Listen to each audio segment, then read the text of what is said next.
Hello, dear student. You are most welcome to YouTube channel online कक्षा classes. मैं नागेश कुमार मिश्रा। हम लोग number system, concept of number system के बारे में बात कर रहे हैं, जिसमें कि आज हम लोग भाग 3 के बारे में अध्ययन करेंगे, जिसमें हम परिमेय संख्या के बारे में बात करेंगे। पिछले दूसरे भाग में हम लोगों ने पूर्णांक के बारे में अध्ययन किया था। चूँकि विद्यार्थियों हम लोग जानते हैं कि दो पूर्णांकों का योगफल, व्यवकलन एवं गुणन सदैव एक पूर्णांक ही प्राप्त होता है, किंतु भाजन की क्रिया में, भाग देने की क्रिया में दो पूर्ण संख्याओं का भागफल पूर्ण संख्या ही हो, यह कोई आवश्यक नहीं है। अर्थात दो पूर्ण संख्याओं का भागफल जो है वो उसका उत्तर हमें संख्याओं के समुच्चय पूर्णांक में प्राप्त हो, यह कोई आवश्यक नहीं है। कुछ पूर्ण संख्याओं के भागफल तो हमें पूर्णांक के रूप में, पूर्णांक के समुच्चय में प्राप्त हो जाते हैं, लेकिन कुछ ऐसी भी पूर्ण संख्याओं के भागफल हैं जो कि पूर्ण संख्याओं के समुच्चय में प्राप्त नहीं होते। ऐसी परिस्थिति में यह आवश्यक हो जाता है कि इस संख्याओं के समुच्चय अर्थात पूर्णांक का विस्तार किया जाए। इस संख्या का और अधिक विस्तार करने की आवश्यकता महसूस होने लगी। तो विद्यार्थियों, जैसा कि हम जानते हैं, जो भागफल संक्रिया है वो बांटने की प्रक्रिया है।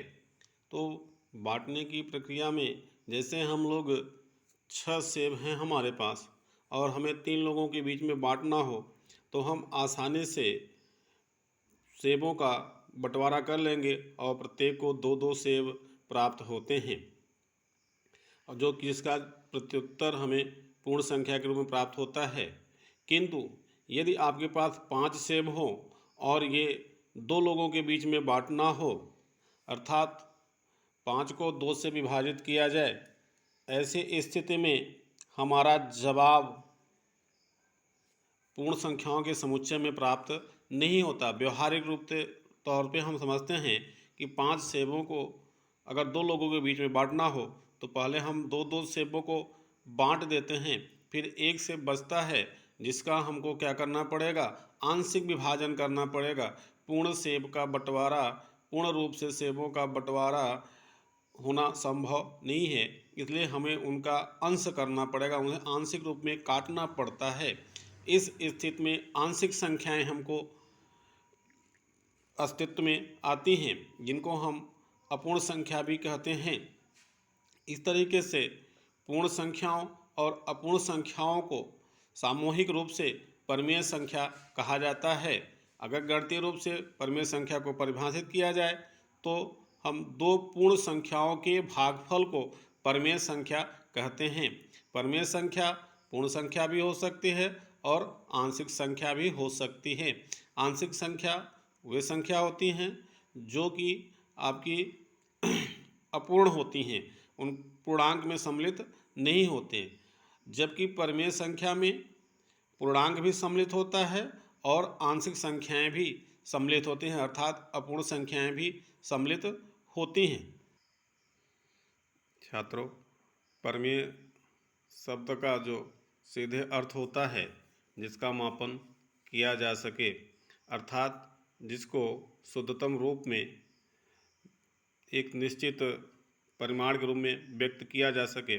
जैसे हम व्यवहारिक रूप में बात करें कि आधा, आधा मतलब 1 का 2 भाग होता है जो कि अपूर्ण है, लेकिन आधा का मापन किया जा सकता है। जैसे आधा किलो हम चीनी लेते हैं, आधा किलो सेब लिया जाता है, तो इस तरीके से आपका 1/4, एक पूर्ण का चौथा हिस्सा, जैसे जिसे साधारण भाषा में हम व्यवहारिक रूप से 1 पाव बोलते हैं।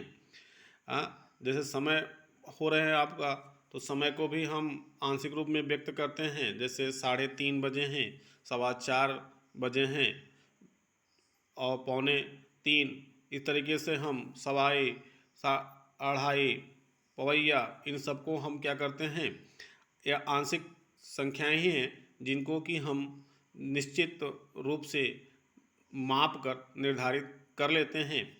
इन्हें परमेय संख्या कहा जाता है। परमेय संख्या को अगर हम परिभाषित करें तो दो पूर्ण संख्याओं के भागफल को परमेय संख्या कहते हैं। परमेय संख्याओं को हम P/Q के रूप में प्रदर्शित करते हैं, जबकि P और Q पूर्णांक होंगे। यहाँ विशेष रूप से हमको ध्यान देना है कि इसमें Q अर्थात जो आपका भाजक है वह शून्य नहीं होना चाहिए, क्योंकि शून्य भाजक के रूप में शून्य का कोई अस्तित्व नहीं है, क्योंकि वो भागफल का मतलब विभाजन होना चाहिए। अगर आपका क्या है, भाजक कुछ नहीं है, 0 है, तो फिर किसके बीच में बंटवारा होगा, फिर उसके बंटने का कोई मतलब ही नहीं है। इसलिए ये ध्यान रखना है कि ये P/Q आपकी परमेय संख्या होगी, जिसमें से P और Q दोनों पूर्णांक है, बशर्ते Q आपका 0 नहीं होना चाहिए। P आपका 0 हो सकता है। परमेय संख्याओं के समुच्चय को हम कैपिटल Q से प्रदर्शित करते हैं, जिनमें P/Q के रूप में संख्याएं सम्मिलित होती हैं। अब ध्यान रखा जाए कि परमेय संख्याओं का सतत विस्तार होता है। जिस तरीके से पूर्णांक संख्याओं में आपको ये जानकारी हो जाती है कि इस संख्या के बाद अगली संख्या क्या होगी, वहाँ पे एक क्रमिक अंतराल पर पूर्णांक संख्याएं आती रहती थी, जैसे कि 2 के बाद 3 आएगा, 3 के बाद 4 आएगा, 4 के बाद 5 आएगा। वहाँ नियमित अंतराल पर पूर्णांक अस्तित्व में आते हैं। लेकिन परमेय संख्याओं का इस तरीके से क्रमिक अंतराल में निर्धारित नहीं किया जा सकता, इनका कोई क्रम निश्चित नहीं होता है।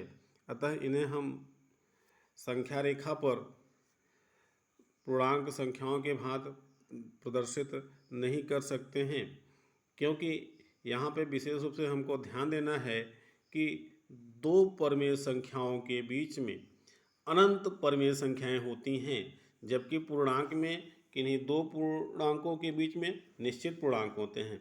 लेकिन परमेय संख्या का, क्योंकि भाजन किसी एक का भाजन कई भागों में हो सकता है, जैसे आपका 1 है, उसका 2 भाग किया तो 1/2 हुआ, 3 भाग किए तो 1/3, 4 भाग 1/4, 5 भाग 1/5। इस तरीके से आप उनकी असंख्य भाग करके नई नई आप क्या कर सकते हैं, परमेय संख्याओं को प्राप्त कर सकते हैं।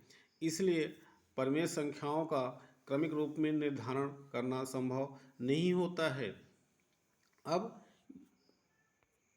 दो परमेय संख्याओं a व b के बीच, जिसमें a बड़ा है b से, एक परमेय संख्या a+b/2 होती है, जबकि a+b/2 a व b के बीच में होगा, अर्थात a से छोटा और b से बड़ा होगा। इस तरीके से देखिए, अब हमारे ऊपर के प्रश्नों के जवाब परमेय संख्या में प्राप्त हो जाएंगे, अर्थात 15/3 5 होगा, पूर्णांक है, ये भी परमेय संख्या की श्रेणी में आएगा। और जो आपके 13/3 है, तो इसे हम P/Q के रूप में 13/3 लिखेंगे, जो कि क्या है, पूर्णांक तो नहीं है, लेकिन ये आंशिक संख्याएं हैं, अपूर्ण संख्याएं हैं, जो कि परमेय संख्या कही जाएंगी।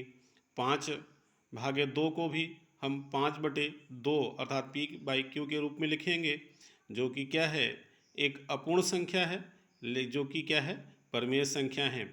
अब ये संख्याएं आपकी क्या हो सकती हैं, तो 13/3 में अगर देखा जाए तो इसे हम क्या कर सकते हैं, इसका कुछ भाग पूर्ण है, जिसे हम क्या कर सकते हैं, जैसे 3 × 12, तो 4 तो क्या है, पूर्ण है। अब बचा 1/3, 3, इस तरीके से। तो ये हमारी क्या है, पूर्ण संख्या है, और ये हमारी क्या है, आंशिक संख्या है। आंशिक संख्या जो कि 1 से कम हो, क्योंकि सबसे छोटी आपकी धनात्मक पूर्ण संख्या 1 है। 1 से नीचे जो संख्याएं हैं वो आंशिक संख्याएं कही जाएंगी। तो इस तरीके से इसमें आपका क्या है, तो परिमेय संख्या में पूर्ण संख्या और अपूर्ण संख्याएं होती हैं। तो अपूर्ण संख्याओं में से कुछ भाग पूर्ण होते हैं और कुछ भाग आंशिक होते हैं। इसी तरीके से आपका इसे भी हम लिख सकते हैं 2 and 1/2। इस तरीके से इसे पढ़ा जाता है 2 and 1/2। हिंदी में 2 सही 1/2। तो 2 सही मतलब 2 पूर्ण है, उसके बाद जो है 1/2 जो है वो आंशिक है, अर्थात लेस देन 1 है, 1 से कम होती हैं। डियर स्टूडेंट, अगर परिमेय संख्या का यह वीडियो आपको अच्छा लगा हो और समझ में आया हो तो इस वीडियो को लाइक करिए, ज़्यादा से ज़्यादा शेयर करिए और चैनल को सब्सक्राइब कर लीजिए, जिससे आपको हमारे नेक्स्ट वीडियो की नोटिफिकेशन मिलती रहे। और हम स्टूडेंट नेक्स्ट वीडियो में 2 परिमेय संख्याओं के बीच में ढेर सारी परिमेय संख्याएं कैसे ज्ञात की जा सकती है उसके बारे में बात करेंगे। Thank you. जय हिंद।